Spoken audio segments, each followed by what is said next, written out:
My dear students, now we'll see about some of the changes takes place in some plants after fertilization. Some special changes takes place in some of the plant and that we will see now. First one, Pyrus malus. Pyrus malus is a botanical name for apple plant. Here in the fruit, receptacle develops into fleshy and edible part just around the real fruit.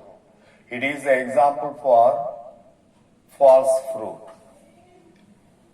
Here, what is a false fruit?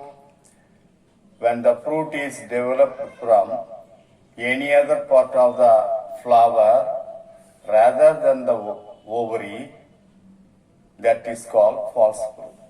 Usually, in the flower, ovary develops into fruit.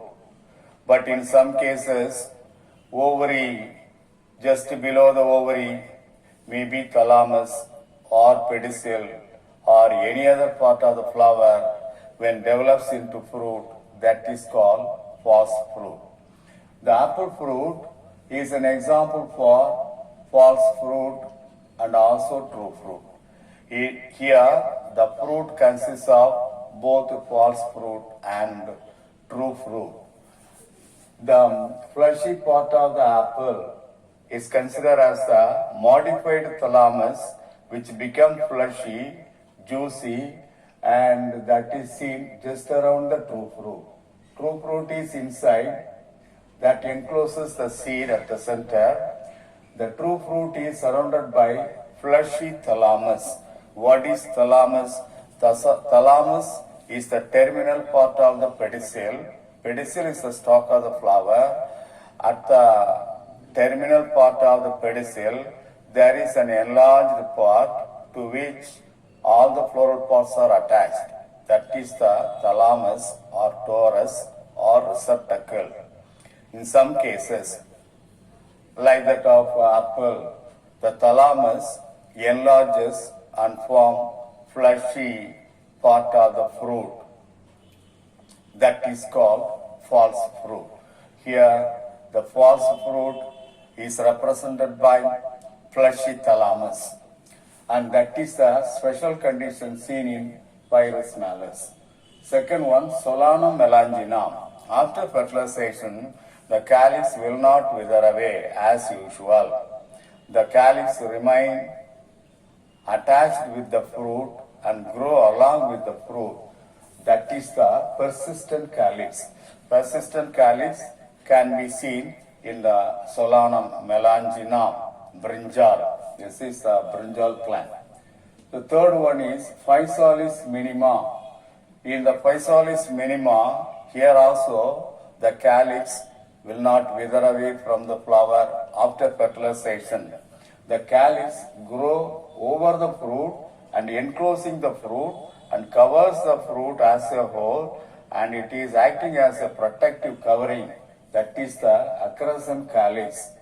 So accrescent calyx can be seen in Physalis minimum. It is a modification of the calyx. Anacardium accidentale. In this Anacardium accidentale, cashew nut plant. This is the cashew nut plant. Here, the flower stalk. Flower stalk, I told you, it is the pedicel. Pedicel is the flower stalk. The flower stalk is modified into juicy, pear-shaped edible part. This is the juicy, pear-shaped edible part. And just below that, the cashew nut is seen. This is the cashew nut.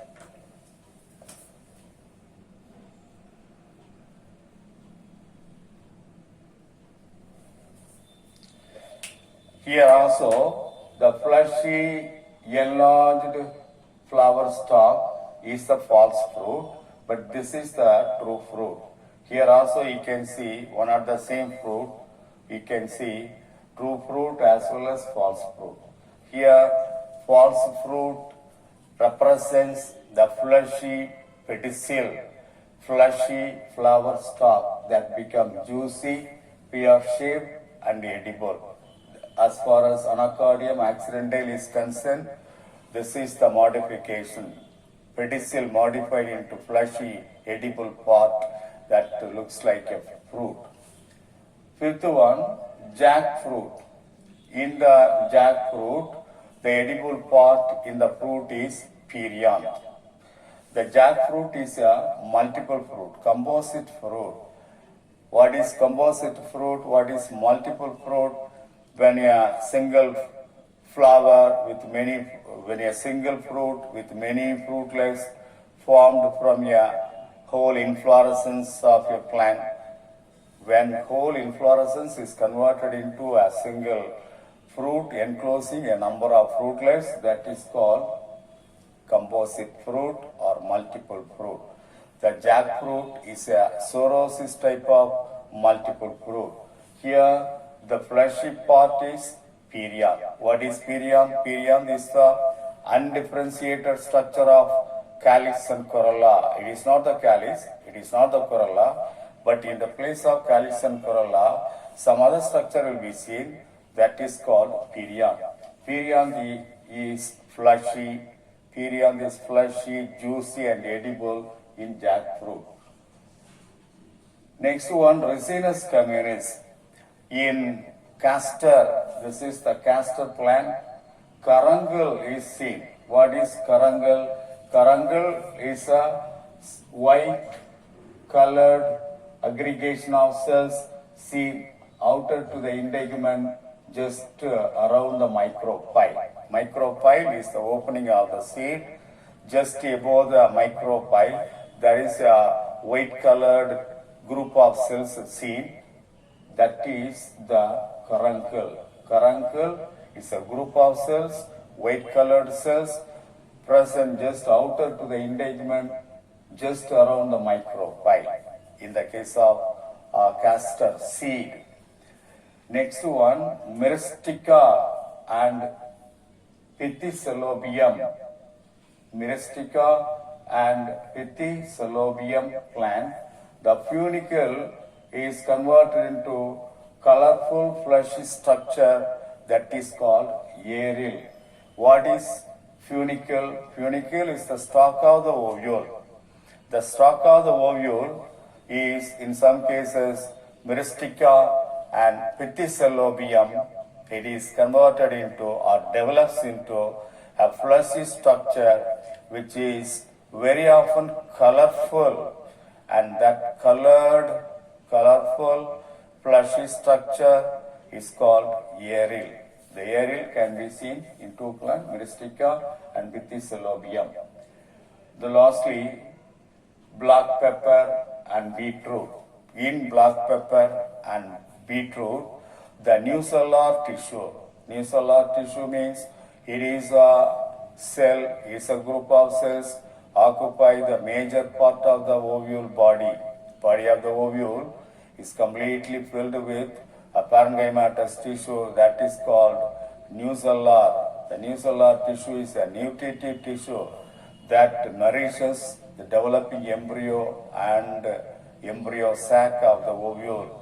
The embryo sac and embryo will get food materials from the nucellular tissue.